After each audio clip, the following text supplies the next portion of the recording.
So yun mga lods, ito nga pala. Meron tayong customer, may tama sa liig. Ito, tinamaan din yung kanyang, kita niyo ba? Yung kanyang esophagus. Yan o, may tama. Ngayon, paano natin ito tatahiin? Ganito lang yan. Kailangan lang natin ng maliit na karayom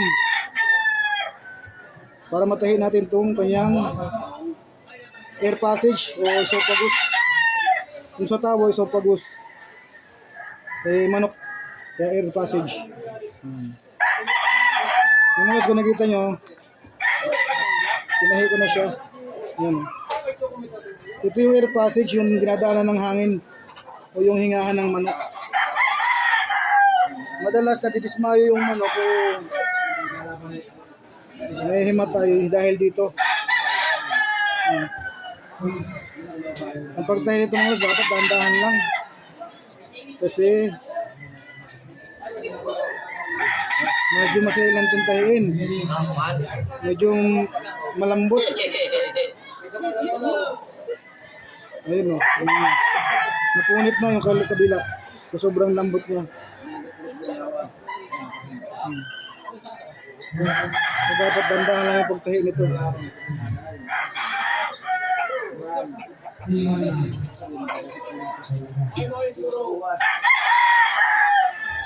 natin masyadong higipitan kasi liliit na yung daanan ng hangin. Diba? Okay.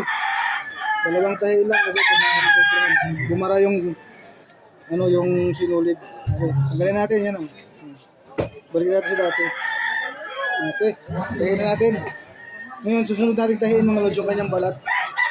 Pero bago yun, lagyan mo natin siya ng amoxicillin powder. Yun.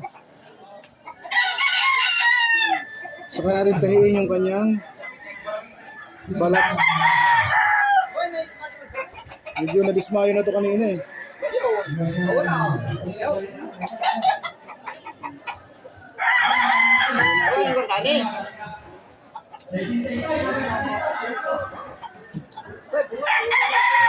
Ano mo na, kabuto na. Wala ito bilang dani. Wala ba all?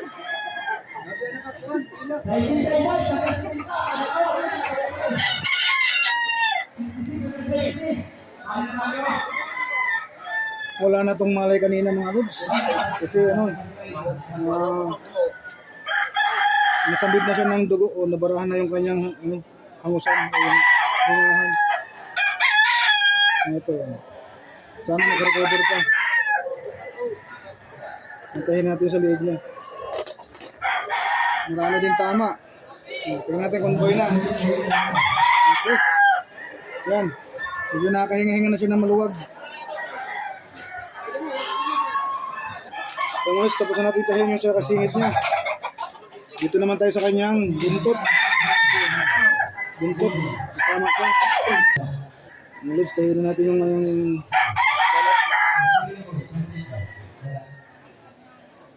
Medyo marami-rami yung tama nito. Pinagbae.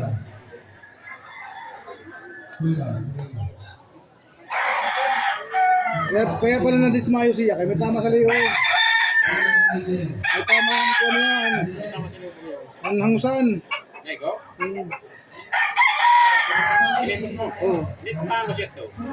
Diri. Sinog pong kulang. Kaya kung kinipo, diri na makahangos. Diri na kung tayo makahinga.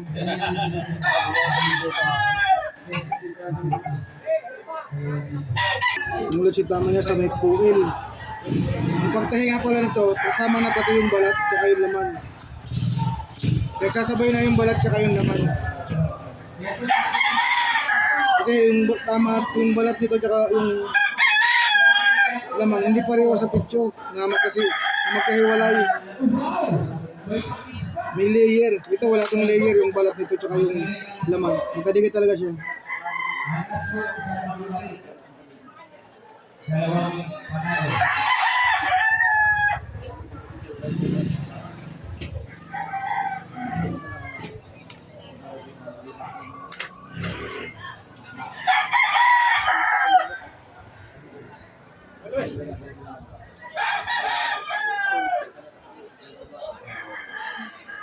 Ito yung pinakamadaling tahiin.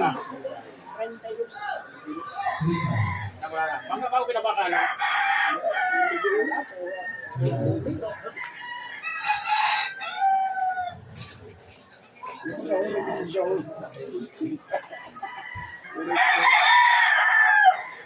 Yun mga lods, last na tahiin natin sa kanyang oil.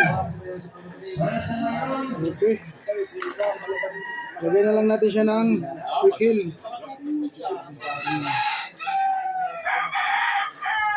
Isang tangkal ng bagong panganak na bata, yung tama. Tama ito, sabi ko baka lang. So yung malas, tapusin natin siyang tahiin. Bawoy niyo na buwa mo. Ako nagbibiyahe. Napalaan siya ng masama. Kung meron pa. Nagkang masabi. Mabait ang pala sa gas, no? Nahulog. Okay, tara na. Yung nakadismayo ko niya, oh, sa liig. Nakadismayo. Okay.